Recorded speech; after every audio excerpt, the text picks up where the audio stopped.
हरियाणा की हर अपडेट के लिए बेल आइकन दबाएं और सब्सक्राइब करें STV हरियाणा न्यूज। नमस्कार, सुपरफास्ट 100 में आपका स्वागत है। आपके साथ मैं हूं खालिद हसन। राज्यसभा सांसद दीपेंद्र सिंह हुड्डा ने केंद्र सरकार पर निशाना साधते हुए कहा कि बीजेपी सरकार किसानों को इंसान नहीं मान रही है।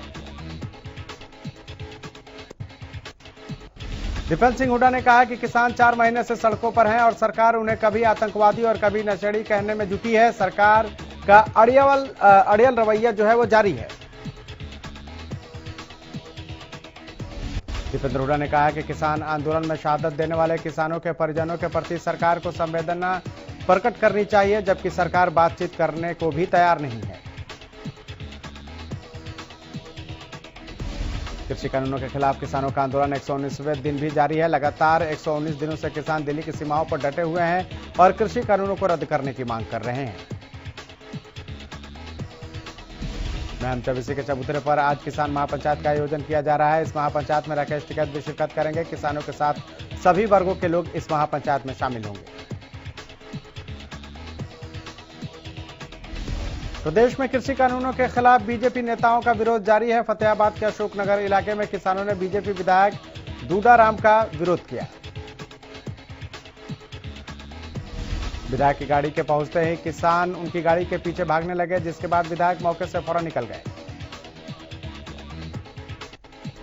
आपको बता दें कि विधायक दूडाराम के इलाके में पहुंचने की सूचना मिलने के बाद किसान एकजुट थे। किसानों ने बीजेपी नेताओं को चेतावनी दे रखी है कि वो उन्हें इलाके में नहीं घुसने देंगे और अगर नेता आते हैं तो उनका विरोध किया जाएगा।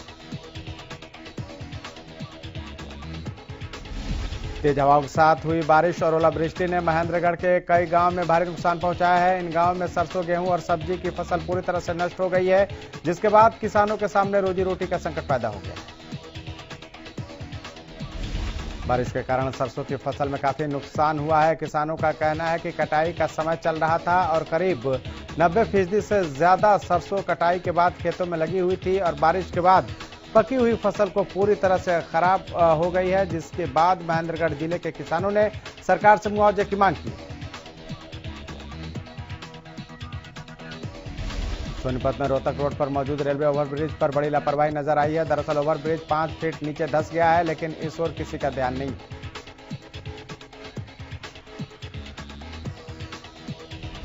इस लापरवाही के कारण यहां भी कोई बड़ा हादसा हो सकता है। 3 साल पहले 2.5 करोड़ रुपए की लागत से ओवरब्रिज की मरम्मत कराई गई थी। ऐसे में रेलवे ओवरब्रिज का एक बार फिर धंसना अधिकारियों को सवालों के घेरे में खड़ा कर रहा है। इस मामले में अधिकारियों का कहना है कि ओवरब्रिज के नीचे भारी संख्या में चूहे हैं, जिनके कारण ओवरब्रिज नीचे धंस गया है। होली के मौके पर भी कोरोना का खतरा लगातार बरकरार है। ऐसे में दुकानदार काफी परेशान नजर आ रहे हैं। दुकानदारों का कहना है कि लगातार कोरोना के मरीजों की संख्या में इजाफा हो रहा है। ऐसे में कोरोना का असर उनके कारोबार पर भी पड़ता नजर आ रहा है। बल्लभगढ़ में दुकानदारों में असमंजस की स्थिति बनी हुई है। दुकानदारों का कहना है कि इस बार काफी नए तरीके के सामान आए हैं, लेकिन लोग उसे खरीदेंगे या नहीं, इस पर संशय बरकरार है।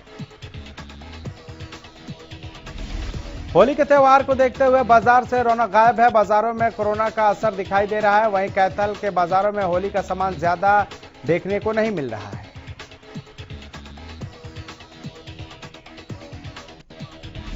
दुकानदारों का कहना है कि लोग कोरोना की गाइडलाइन का पालन कर रहे हैं, इसलिए बाजारों में होली का सामान ज्यादा बिकने की उम्मीद नहीं है। कोरोना के बढ़ते मामलों ने आम लोगों के साथ साथ प्रशासन की भी नींद उड़ा दी है। सरकार की ओर से लगातार लोगों से कोविड के नियमों का पालन करने की अपील की जा रही है। बावजूद इसके कालावाली थाने में सरकारी आदेश नदारद नजर आ रहे हैं। यहां थाने में मौजूद पुलिसकर्मी बगैर मास्क के ही देखे जा सकते हैं।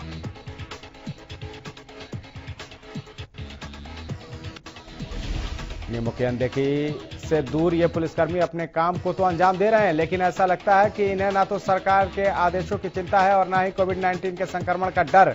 मास्क के बारे में पूछे जाने पर पुलिसकर्मी कई दलीलें देते नजर आए।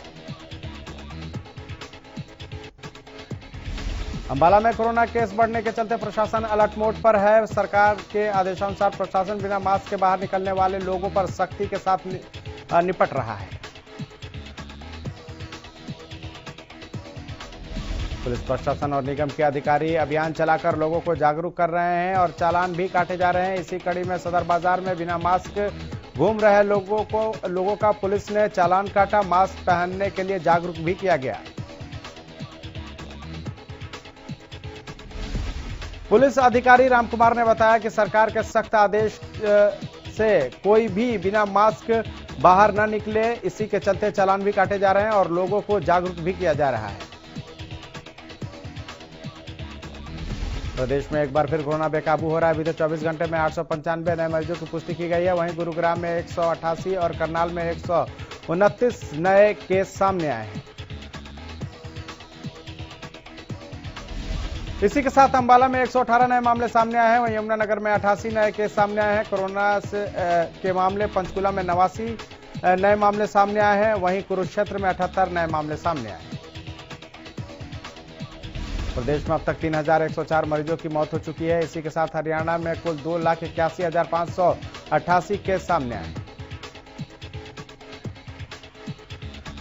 सिरसा में बिजली उपभोक्ता के साथ लाखों रुपए की साइबर ठगी होने का मामला सामने आया है। दरअसल दिल्ली के एक व्यक्ति का बैंक अकाउंट हैक कर उससे फ्रॉड किया गया था, जिसकी शिकायत 19 नवंबर 2020 को मिलने के बाद दिल्ली पुलिस ने 23 नवंबर 2020 को मामला दर्ज किया था।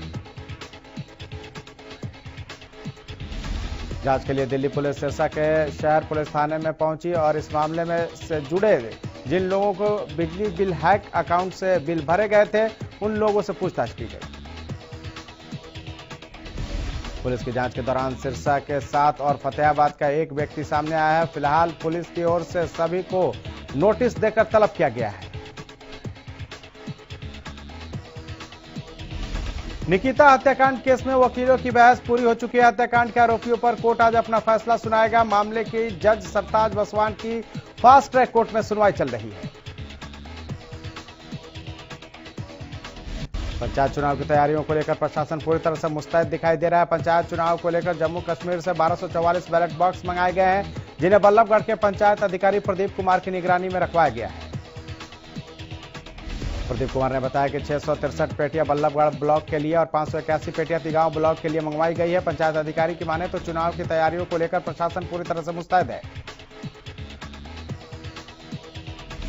मनोहर सरकार ने बेशक हरियाणा के बेरोजगार युवाओं को निजी क्षेत्र में 75% आरक्षण कानून बनाकर बड़ा सियासी दांव खेला हो, लेकिन सियासत अब मनोहर सरकार की मुश्किलों को बढ़ा सकती है।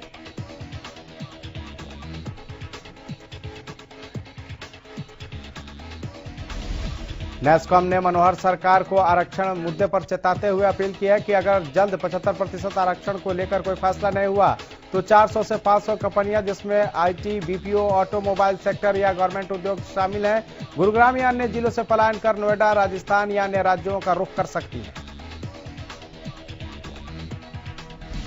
इस मामले में नेस्कॉम के प्रतिनिधि विनोद सूद की माने तो इन तमाम पलायन करने वाले कंपनियों में 4 से 5 लाख कर्मचारी काम करते हैं। ऐसे में सरकार को इस बारे में फिर से विचार कर आरक्षण को खत्म करने की दिशा में काम करना होगा, अन्यथा उद्योग को लेकर हालत बद से बदतर हो सकते हैं। हरियाणा कर्मचारी चयन आयोग में नियुक्ति हुई है। दरअसल भोपाल सिंह को HSCC का चेयरमैन बनाया गया। वहीं कंवलजीत सैनी, विजय कुमार, सत्यवान शेरा, विकास दहिया और सचिन जैन को सदस्य बनाया गया है। कोरोना वैक्सीनेशन के अभियान को लेकर भारत सरकार ने बड़ा और अहम फैसला लिया है। देश में 1 अप्रैल से वैक्सीनेशन का दायरा बढ़ाया जा रहा है। अब 45 से अधिक उम्र वाले हर व्यक्ति को कोरोना की वैक्सीन लग सकेगी। केंद्रीय मंत्री प्रकाश जावड़ेकर ने मंगलवार को प्रेस कॉन्फ्रेंस में ऐलान किया कि लोगों को सिर्फ अपना रजिस्ट्रेशन कराना होगा और आसानी से सरकारी प्राइवेट सेंटर्स पर वैक्सीन मिल पाएगी। भिवानी जिला प्रशासन ने सब डिवीजन लेवल पर कमेटियों का गठन कर कोरोना महामारी की रोकथाम के लिए अपनी कोशिशें तेज कर दी है। भिवानी के उपायुक्त जयवीर सिंह आर्य ने बताया कि कोरोना से लड़ने के लिए सब डिवीजन लेवल पर कमेटियों का गठन किया गया है, जिसमें सब डिवीजन मजिस्ट्रेट को चेयरमैन, डीएसपी और सीनियर मेडिकल अफसर को सदस्य बनाया गया है, जो भिवानी जिले के अपने अपने सब डिवीजनों पर कोविड और उसकी चिकित्सा संबंधी गाइडलाइन का पालन करवाने का काम करेंगे। ये कमेटियां लोहारू, तोशाम, सिवानी और भिवानी सब डिवीजन में बनाई गई हैं। मंगलवार को चंडीगढ़ में शिक्षा मंत्री कंवरपाल गुर्जर ने मीडिया से बातचीत के दौरान स्कूल खुलने और कोरोना को लेकर एहतियात बरतने जैसे मुद्दों पर बात की। कंवरपाल गुर्जर ने कहा कि हरियाणा में स्कूल बंद करने का अभी कोई फैसला नहीं लिया गया है।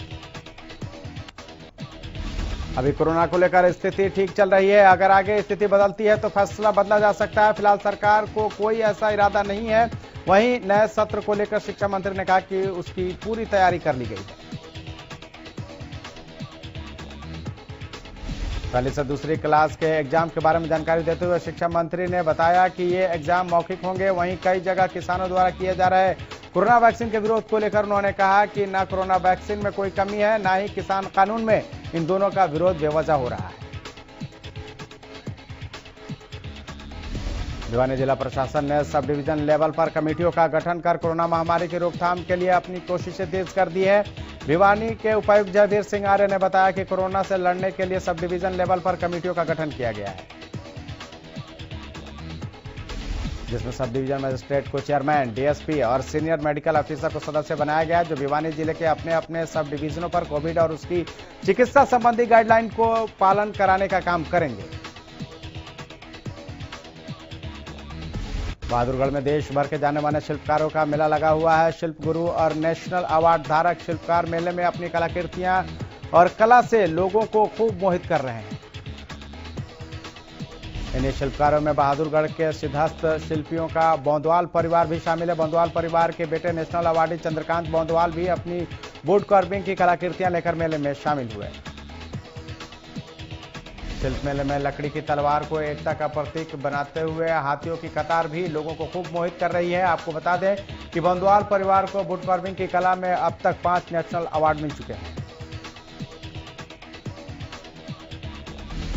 प्रदेश भर में सोमवार देर रात बारिश के साथ ओलावृष्टि हुई। इलाके के किसान इस बात से परेशान हैं कि बारिश और ओलावृष्टि की वजह से भारी नुकसान होने की आशंका है।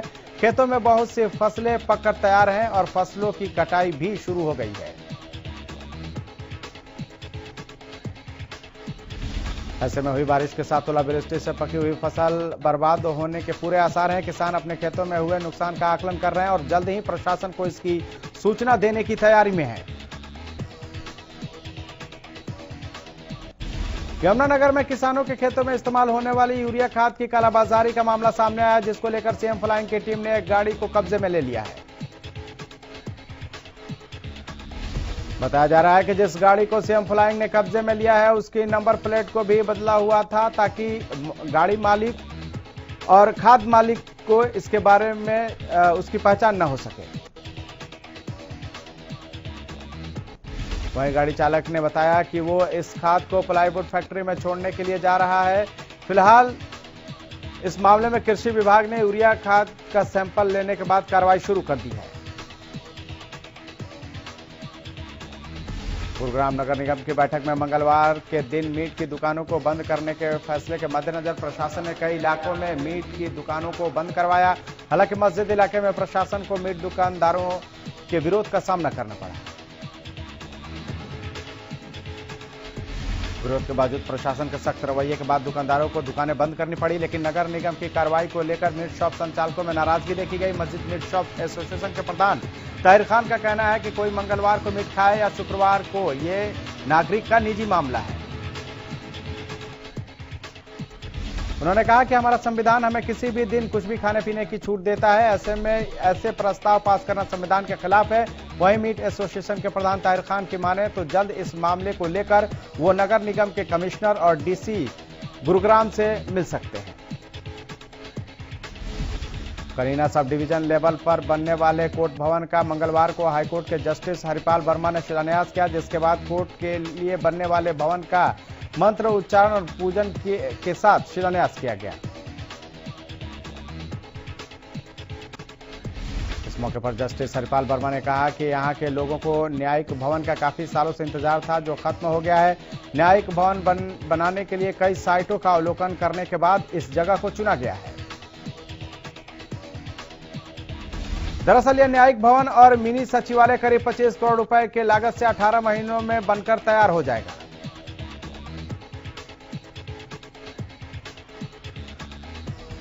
चरखदादरी के सीआर स्कूल के पीछे खेलते हुए 1.5 साल की बच्ची की जोहड़ में डूबने से मौत हो गई। हादसे के बाद आसपास के लोगों ने जिला उपायुक्त को पत्र लिखकर जोहड़ के चारों ओर दीवार बनवाने की मांग की है। 1.5 साल की आशिका घर के सामने खेल रही थी, तभी वो लापता हो गई, जिसके बाद मासूम की तलाश की गई तो जानकारी मिली कि बच्ची जोहड़ में गिर गई है, जिसके बाद उन्होंने उसे बाहर निकाला, लेकिन तब तक बच्चे की मौत हो चुकी थी। फिलहाल कॉलोनी वासियों ने जिला उपायुक्त को पत्र लिखकर जोहड़ के चारों ओर दीवार बनाने की मांग की है।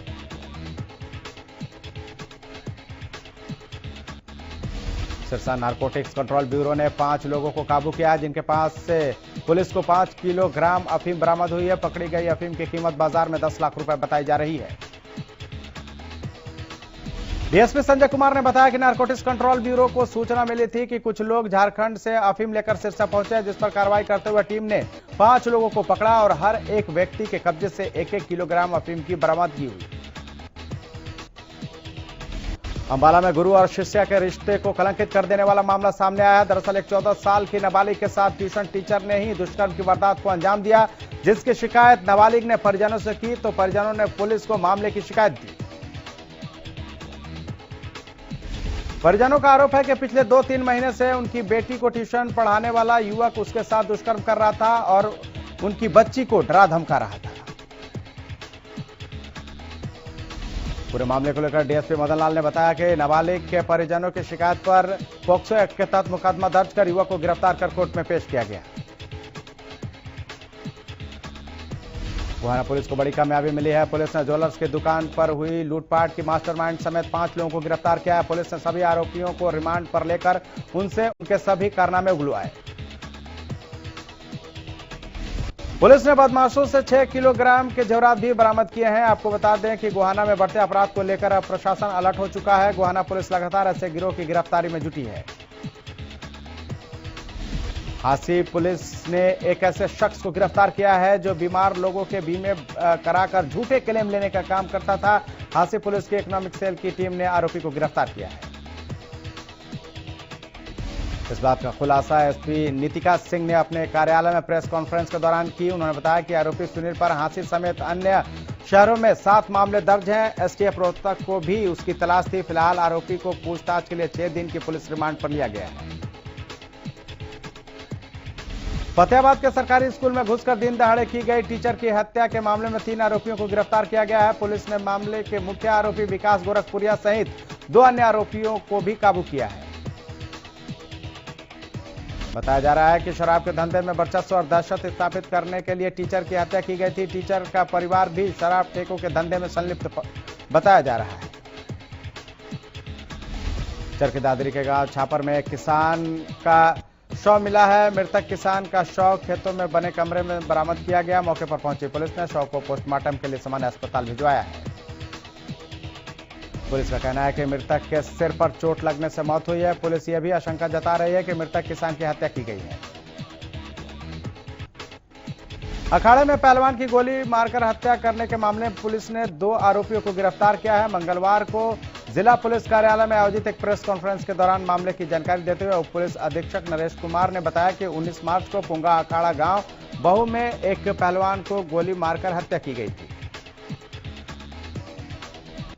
पुलिस ने बताया कि शराब पार्टी में आपसी विवाद के बाद अखाड़े के अंदर साजिश के तहत विक्रम को गोली मार दी गई। गोली लगने से गंभीर रूप से घायल विक्रम को उपचार के लिए सिविल अस्पताल चरखी दादरी ले गए, जहां डॉक्टरों ने उसे मृत घोषित कर दिया। बल्लभगढ़ रेस्टोरेंट में मंगलवार सुबह अचानक आग लगने से हड़कंप मच गया। घटना की सूचना मिलते ही दमकल विभाग की गाड़ियां रेस्टोरेंट के बाहर पहुंच गई। कड़ी मशक्कत के बाद दमकल विभाग की गाड़ियों ने आग पर काबू पा लिया। हालांकि आग लगने के कारणों का भी खुलासा नहीं हुआ है। पानीपत के शिवनगर इलाके में 3 नरकंकाल मिले हैं। फिलहाल पानीपत के एसपी ने मौके पर पहुंचकर मामले की जांच शुरू कर दी है। चरखी दादरी के गांव अटेला खुर्द में भंडारे के दौरान आसमानी बिजली गिर गई। बता दें कि आसमानी बिजली मंदिर पर गिरी थी, लेकिन इस दौरान कोई जान माल का नुकसान नहीं हुआ है। भिवानी में आज तेज आंधी के चलते रामनगर कॉलोनी स्थित बूस्टिंग स्टेशन में पेड़ गिरने से भारी नुकसान हुआ है, जहां बूस्टिंग स्टेशन पूरा परिसर तहस नहस हो गया और कर्मचारी बाल बाल बचे। इस आपदा में इतना नुकसान हुआ है कि क्षेत्र में 1-2 दिन के लिए सप्लाई बाधित होने का अंदेशा लगाया जा रहा है। पानीपत के बबैल रोड पर शिवनगर वार्ड नंबर 6 में उस वक्त सनसनी फैल गई जब एक घर से 3 नरकंकाल मिलने की सूचना मिली। मामले की सूचना पर पुलिस मौके पर पहुंची। सूचना पर पानीपत के डीएसपी मौके पर पहुंचे। ड्यूटी मजिस्ट्रेट के सामने कंकालों को जमीन से बाहर निकाला गया।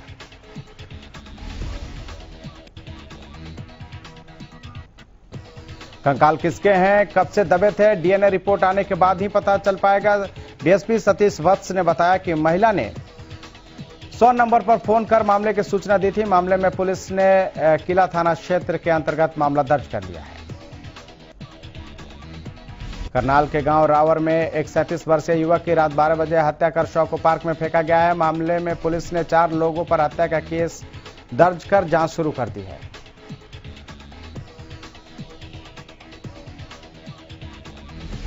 गुहाना में एक पति ने पहले पत्नी की गोली मारकर हत्या की, फिर खुद भी आत्महत्या कर ली। मृतक एक रिटायर्ड सैनिक है जिसने पूरी वारदात को अंजाम दिया। पुलिस को मौके से सुसाइड नोट भी मिला है। वारदात गांव मदीना की है। वारदात के पास से जो नोट मिला है उसमें मृतक जयवीर ने लिखा है कि वो अपनी पत्नी से बहुत प्यार करता है और उसे अपने साथ ले जा रहा है। फिलहाल पुलिस ने शव को कब्जे में लेकर नागरिक हॉस्पिटल में भिजवा दिया है और आगे की कार्रवाई शुरू कर दी है।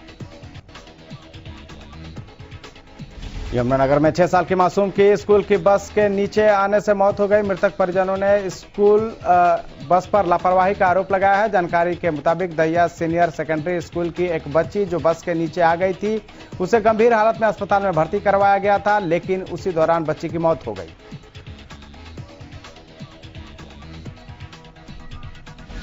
वहीं पुलिस ने परिजनों के बयान के आधार पर स्कूल बस ड्राइवर के खिलाफ मामला दर्ज कर जांच शुरू कर दी है।